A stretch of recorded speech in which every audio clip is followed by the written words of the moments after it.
Now, and I don't know if you coined this phrase, but you've certainly used it, the Bush-Cheney crime cartel, the war profiteering corporations.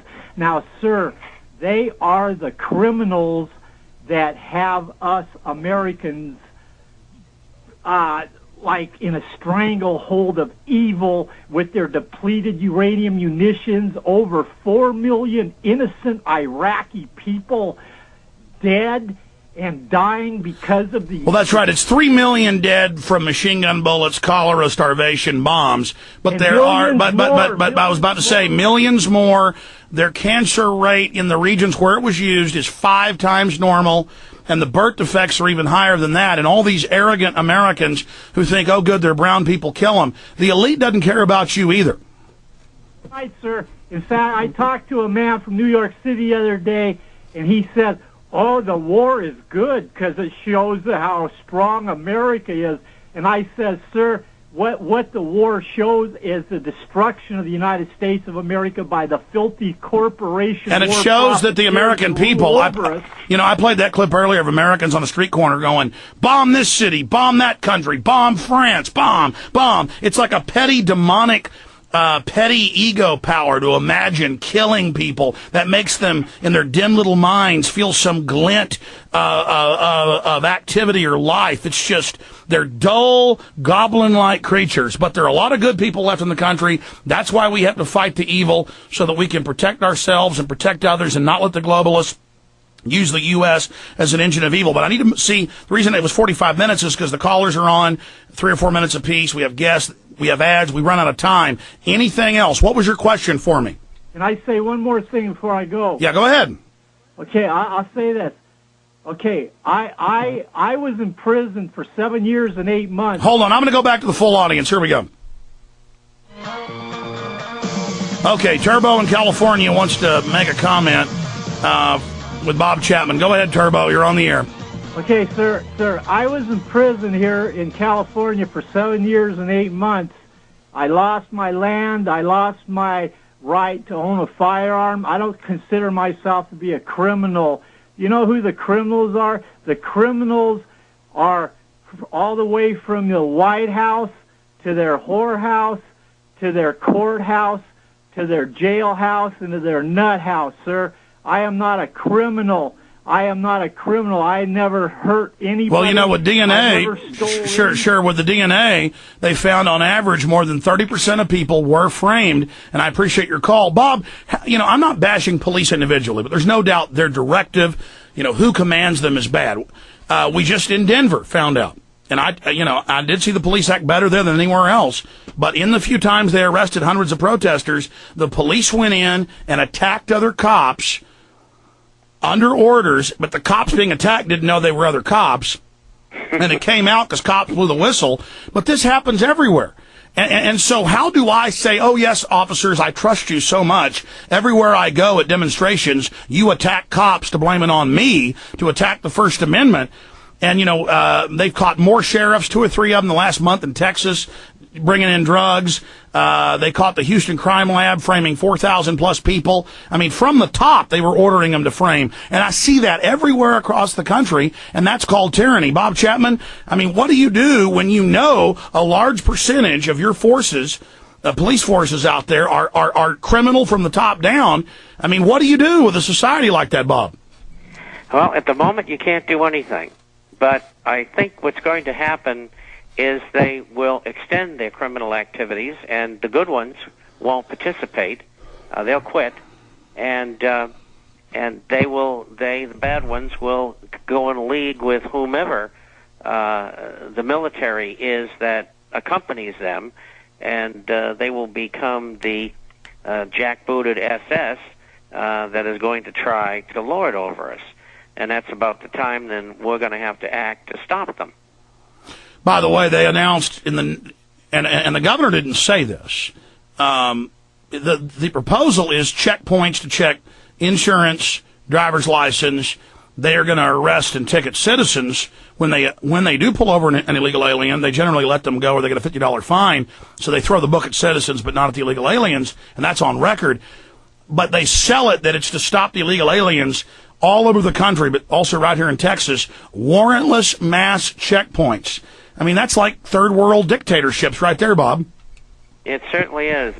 In fact, I don't think in the Soviet countries they even went that far.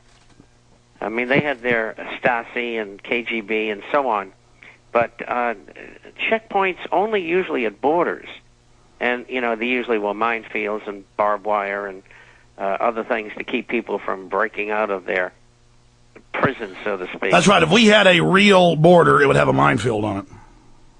Yes, that's a good point.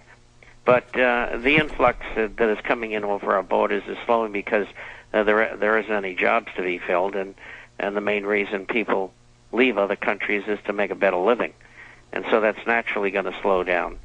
But oh yeah, I don't blame the people that want to come here. The point is the globalists want them here to drive down wages, and also so there won't be a rebellion in Mexico that could bring in liberty. So see, any globalist policy is going to be bad for the average person. Hence, I'm against it. I couldn't agree with you more.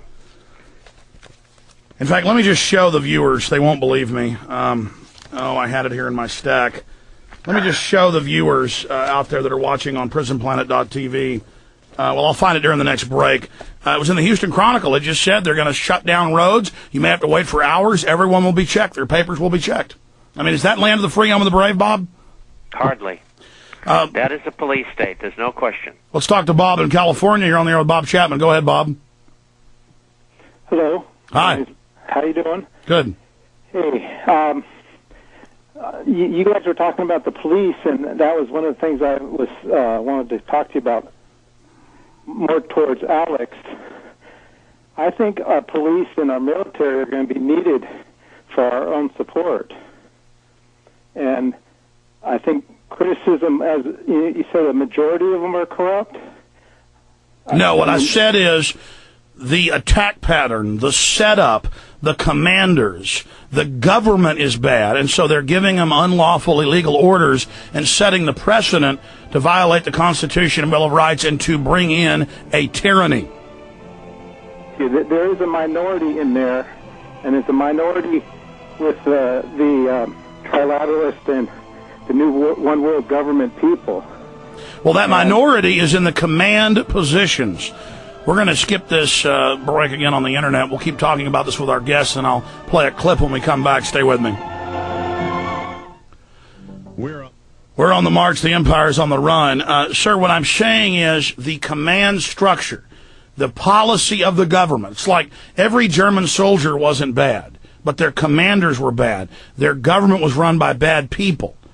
Okay? And so they say, support the policy of us taking blood without a warrant at a checkpoint. Support us having warrantless checkpoints of everybody. Support us having your children in school be taught to tattletale on you.